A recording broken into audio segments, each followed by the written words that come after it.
The pyramids weren't just Egyptian, they may have been Atlantean. What if Egypt's greatest monuments are echoes of a world that came before? The Great Pyramid encodes Earth's dimensions, demonstrates mathematical constants, and aligns to stellar positions with laser precision. These appeared suddenly in Egypt without centuries of development. How does a civilization jump from mud bricks to perfect geometry overnight? There's an explanation academia won't touch. Survivors of Atlantis brought their blueprints to the Nile, embedding lost science in stone monuments designed to outlast the civilizations that would build them.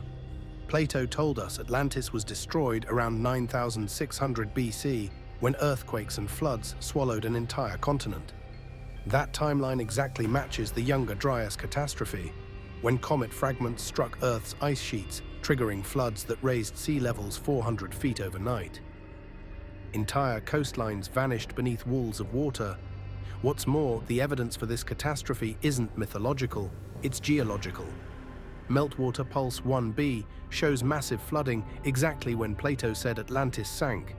Nanodiamonds in ice cores confirm cosmic impacts. Then, around 3100 BC, something extraordinary happened in Egypt. Hieroglyphic writing appeared fully developed.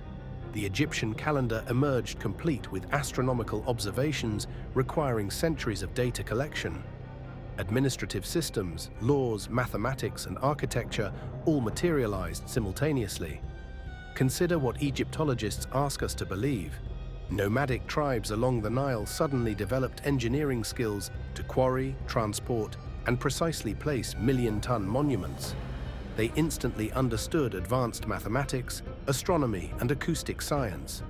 No trial and error, no failed prototypes, just immediate perfection. Does this make sense? Ancient Egyptian texts provide an answer. They describe the Shemsu Hor, the followers of Horus, who ruled Egypt before human pharaohs. These weren't mythological gods, but flesh and blood beings who possessed knowledge from before the flood. The Turin Papyrus lists these rulers extending back 36,000 years before Menes. The Edfu texts speak of 7 sages who arrived after their island homeland sank, bringing sacred knowledge in waterproof containers, blueprints for temples, mathematical formulas for pyramid construction, astronomical tables tracking celestial cycles. The Egyptians called this lost epoch Zep Tepe, the first time when divine knowledge flowed directly to humanity. They insisted their entire civilization was an inheritance, not an invention. Manetho, the Egyptian priest who wrote history for Ptolemy, stated pyramid knowledge came from books written before the flood, hidden in pillars of wisdom and recovered after waters receded. Similarly, the Arabs who conquered Egypt in 641 AD called the pyramids monuments from before the flood. Thoth, Egypt's god of wisdom, fits perfectly into this narrative. The Greeks identified him as Hermes Trismegistus and claimed he arrived from the Western Ocean beyond the Pillars of Hercules, exactly where Plato placed Atlantis. The Emerald Tablets read less like myth and more like memory, the testimony of a survivor recording what his civilization lost beneath the waves. He brought 42 books containing all knowledge: medicine, mathematics, astronomy, architecture, sacred geometry. The pyramid texts call him Lord of the West, he who came from the drowning land. The timeline makes sense. Atlantis falls in 9600 BC during the Younger Dryas floods. Survivors reach Egypt's Nile Valley. For 6,000 years, they preserve their knowledge through oral traditions and hidden texts. Then, around 3100 BC, when populations have recovered, they begin rebuilding from preserved blueprints. What if the pyramids aren't monuments to Egyptian innovation, but memorials to Atlantean loss?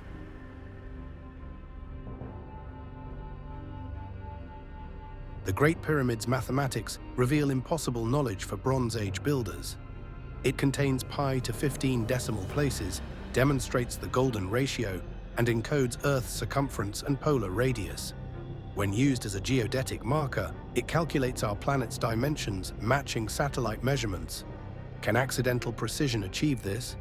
The astronomical alignments are undeniable. 4 sides face cardinal directions with 3 arc-minute accuracy. The descending passage targets Alpha Draconis when it was the pole star. Above all, the king's chamber shaft points to Orion's belt in 10,500 BC, 8,000 years before Egypt's supposed construction date. Why encode this specific date? Christopher Dunn analyzed the pyramid as a machine engineer for 30 years. His conclusion: the Great Pyramid was a power plant. The Grand Gallery creates acoustic resonance. Granite beams vibrate at specific frequencies, and the sarcophagus resonates at 438 Hz, affecting brainwaves. Recent thermal scanning revealed hotspots and electromagnetic anomalies that align with Dunn's theory, suggesting energy flow rather than mere architecture. Were these machines we no longer understood? Plato described Atlantean temples channeling natural forces through harmonic frequencies. They understood that matter responds to vibration, consciousness interacts with tuned structures, and certain geometries concentrate energy. Likewise, the pyramids exhibit these exact principles. Chambers at harmonic intervals, passages creating standing waves, dimensions resonating with Earth's frequencies. The pyramid texts describe pharaohs ascending to stars literally, not metaphorically. They call pyramids transformation places where matter becomes light. Are these technical manuals in religious language? The construction itself defies explanation. Granite beams weighing 70 tons were lifted 200 feet and positioned with gaps measured in thousandths of inches. The original 144,000 casing stones were cut so precisely a knife blade couldn't fit between them. Each weighed 15 tons, yet joints held tolerances modern skyscrapers can't achieve. How did copper tools accomplish what diamond-tipped saws struggle with today? And Egypt wasn't alone. Similar alignments appear in Mexico, Peru, and Cambodia, as if the same architect left his signature across continents. The geographical positioning reveals deliberate planning. Egyptian sites cluster at specific latitudes, encoding astronomical significance. Heliopolis, Memphis, and Thebes sit at carefully calculated points. These weren't random settlements, but coordinates on a master plan. The pyramids themselves align with Orion's constellation, mirroring the stars on Earth. This celestial mapping required advanced astronomical knowledge spanning millennia. Now, if these Atlantean blueprints are drawing you deeper into the mystery, hit subscribe and ring that notification bell, because what the church did to suppress this knowledge will blow your mind.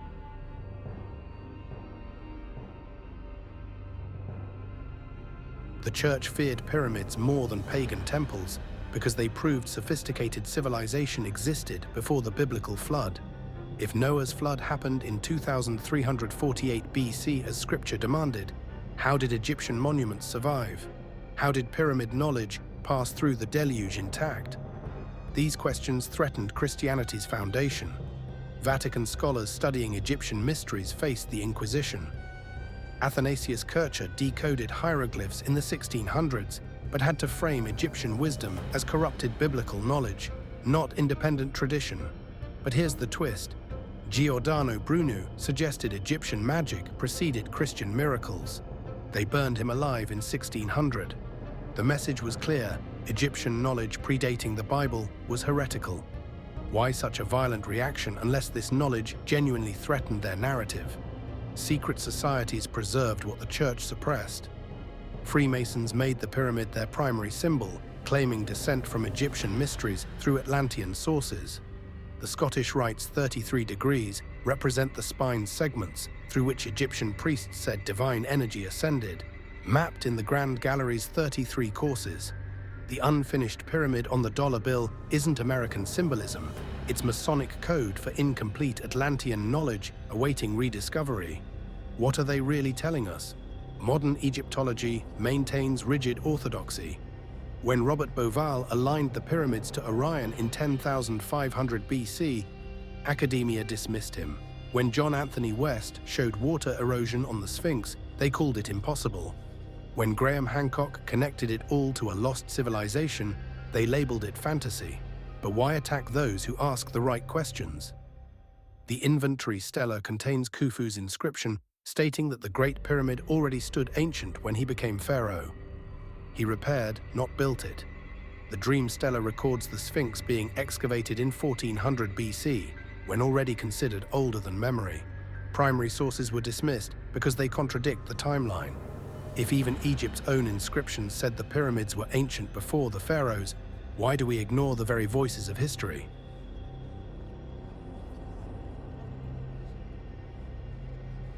If the survivors of Atlantis fled across the world, they wouldn't have carried gold or weapons, they would have carried knowledge. And the proof of that knowledge may still stand, scattered across continents, written not in words but in stone. Because pyramids aren't an Egyptian anomaly, they're global. From the Nile to the jungles of Mesoamerica, from the plains of China to the deserts of Sudan, the same shape, the same geometry, the same celestial precision appears again and again. How can civilizations separated by oceans, language, and time all build the same structure and align them all to the stars? In Mexico, the Pyramid of the Sun at Teotihuacan rises almost exactly to the same height ratio as the Great Pyramid of Giza, aligned 15.5 degrees east of true north, identical to Giza's orientation. Beneath it lies a tunnel lined with mica, a mineral used in modern electronics for its electromagnetic properties. Was this coincidence, or an echo of the same lost technology? In China's Shanxi province, dozens of massive, flat-topped pyramids dot the landscape, long hidden from the public under government restriction. Local legend calls them tombs of the immortals. Their alignments, again, mirror celestial constellations, particularly Orion and the Pleiades. Why does that same star pattern appear in Egypt, Mexico, and China alike? In Sudan, the ancient Kushite pyramids of Meroe rise from the desert in clusters, smaller, steeper, but unmistakably part of the same architectural lineage. Even in Indonesia, at Gunung Padang, a buried step pyramid is emerging from volcanic soil, dating back far earlier than conventional history allows. Each new excavation pushes civilization's clock backward, closer and closer to that mysterious 9600 BC threshold. These aren't isolated coincidences, they form a global network, a signature. One blueprint, many hands. One memory, many echoes. Ancient traditions agree. The Mayans spoke of their gods arriving after the waters rose. The Egyptians remembered their gods who came from the west. The Tamil traditions of southern India recall sages who fled a drowning continent. Even the Hopi and the Maori share flood myths where sky people carried sacred knowledge from a lost homeland. Different lands, same story. The question isn't whether they remembered Atlantis, the question is how much they remembered. The geometric and mathematical constants embedded in these monuments, pi, phi, and perfect cardinal orientation, hint at a unified science once shared across the world. Perhaps these weren't just tombs or temples, but teaching devices, repositories of frequency and light, designed to harmonize humanity with the cosmos itself. And maybe that's what terrified the church most. Because these structures bypassed religion entirely, they offered direct access to creation through geometry and resonance. God expressed not as scripture, but as structure. Every pyramid built since has been an echo, an attempt to recreate what the Atlanteans achieved first. Maybe that's why the design never vanished, because memory can be erased from books, but not from stone.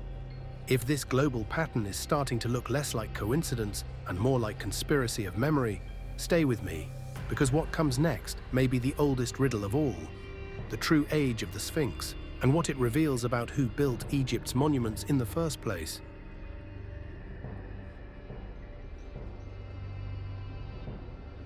If Atlantis really existed before the flood, there must be physical evidence, remnants of civilization advanced enough to prove humanity was already building monumental architecture before recorded history. That evidence may already have been found, not beneath the Atlantic, but buried beneath the hills of southern Turkey. Göbekli Tepe. Discovered in 1994, this site rewrote everything we thought we knew about civilization's timeline.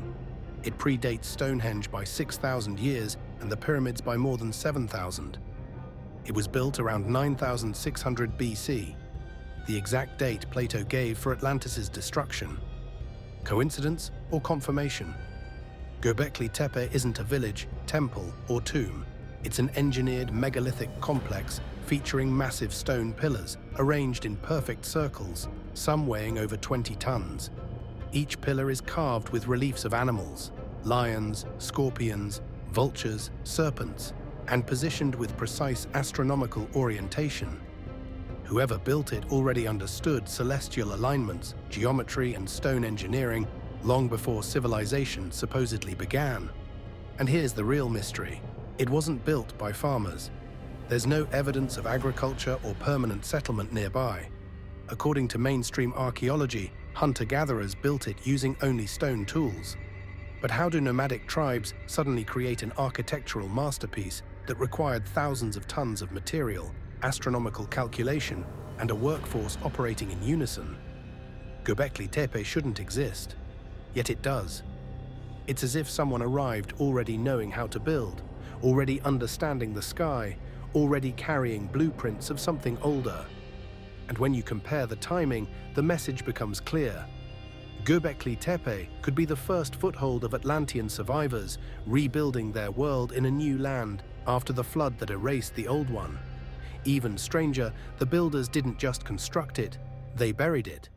Around 8000 BC, Göbekli Tepe was deliberately entombed under thousands of tons of sand and debris. This wasn't destruction, it was preservation. Someone wanted it hidden, perhaps to protect its knowledge from the chaos that followed the Great Cataclysm. Carvings of celestial events, especially the constellation of Sagittarius and depictions of what scientists now interpret as a comet strike, may even record the very impact that caused Atlantis' downfall. Göbekli Tepe may not just remember the flood, it may explain it. Archaeologists can debate, but the parallels are undeniable. A site that appears out of nowhere, built with impossible knowledge, perfectly dated to Atlantis' fall and buried with intention, not erased by time, but by human hands. It's as if the survivors knew their legacy had to wait until humanity was ready to rediscover it. And if you're still here, you're the kind of seeker they never planned for. So make sure to subscribe and turn on notifications, because the deeper we dig, the closer we get to the truth they've tried to bury for millennia.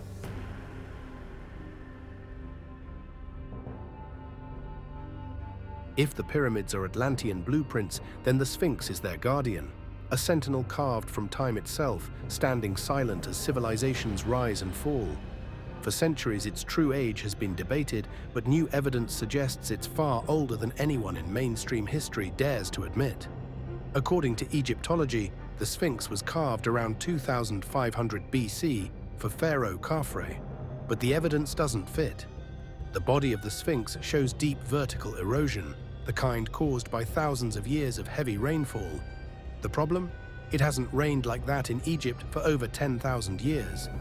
Geologist Robert Schoch studied the erosion patterns and concluded the Sphinx had to date back at least to 10,500 BC, the end of the last ice age, when Egypt's climate was tropical and the skies poured with monsoon rains.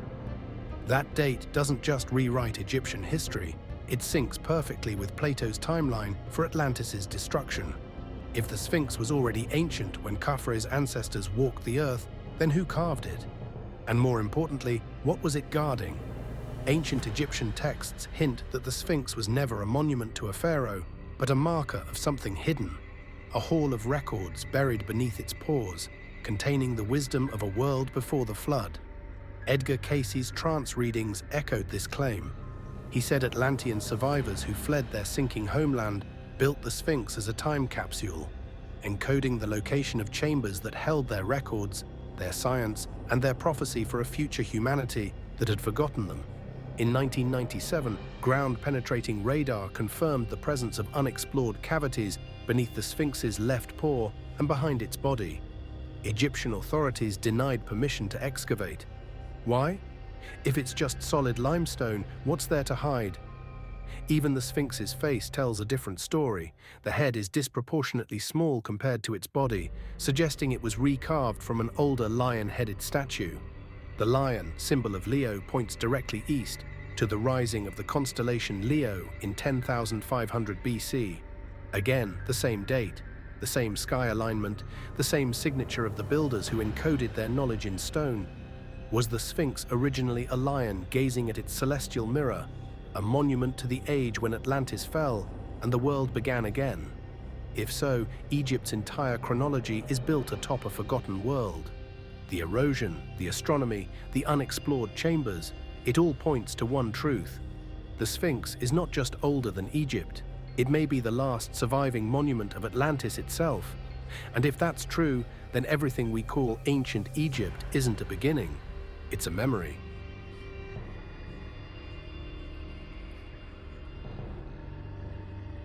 If the pyramids, the Sphinx, and the global monuments were Atlantean in origin, what kind of science could their builders possibly have possessed?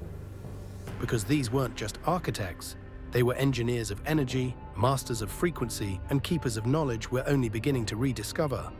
The ancient texts spoke of crystals that could store and amplify power, temples that resonated with harmonic frequencies, beings who understood that sound and geometry were not separate forces but two expressions of the same principle, vibration. The idea that all matter is vibration, that frequency shapes form, sounds like metaphysics. But in the 21st century, it's physics. Modern research into cymatics, the study of visible sound, shows how vibration can organize matter into geometric patterns identical to those carved into pyramid walls. Quantum physicists now tell us that matter itself is frozen energy, structured by frequency. What if the Atlanteans already knew this? What if they harnessed it? The Great Pyramid's chambers resonate at specific frequencies: 432 Hz, 528 Hz, the same frequencies ancient cultures called the music of creation. These tones appear in Tibetan bowls, Gregorian chants, even DNA vibration studies. Coincidence, or surviving fragments of a lost science that united sound, consciousness, and matter? Christopher Dunn's engineering studies proposed that the Great Pyramid functioned as a harmonic reactor, channeling Earth's natural vibrations through piezoelectric granite and converting them into usable energy. Modern tests have confirmed electromagnetic anomalies within its structure. Some researchers believe the pyramid once generated an ionized field, not for electricity as we know it, but to enhance consciousness itself. It's a stunning concept, a civilization that didn't build machines to dominate nature, but harmonized with it. Technology powered not by combustion or consumption, but by resonance, by tuning into the living frequency of the planet. Now think about how that idea has returned in our time. We're experimenting with crystal-based energy, quantum computing, sound healing, and vibrational medicine. The same principles described in Atlantean lore thousands of years ago. Science is circling back to spirituality, rediscovering truths that the ancients already lived by. What if this cycle is no accident? What if humanity's greatest scientific revolutions are echoes of a memory awakening in us again? A reactivation of the same consciousness that built the pyramids, mapped the stars, and understood that we are not separate from the cosmos, but expressions of it. Perhaps the Atlanteans didn't vanish. Perhaps their knowledge was designed to reawaken when we were ready to understand it again. And the pyramids, the Sphinx, and the myths are all breadcrumbs leading us home.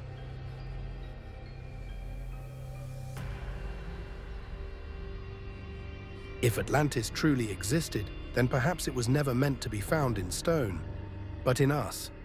Every rise and fall of civilization follows the same pattern: discovery, mastery, arrogance, collapse, rebirth.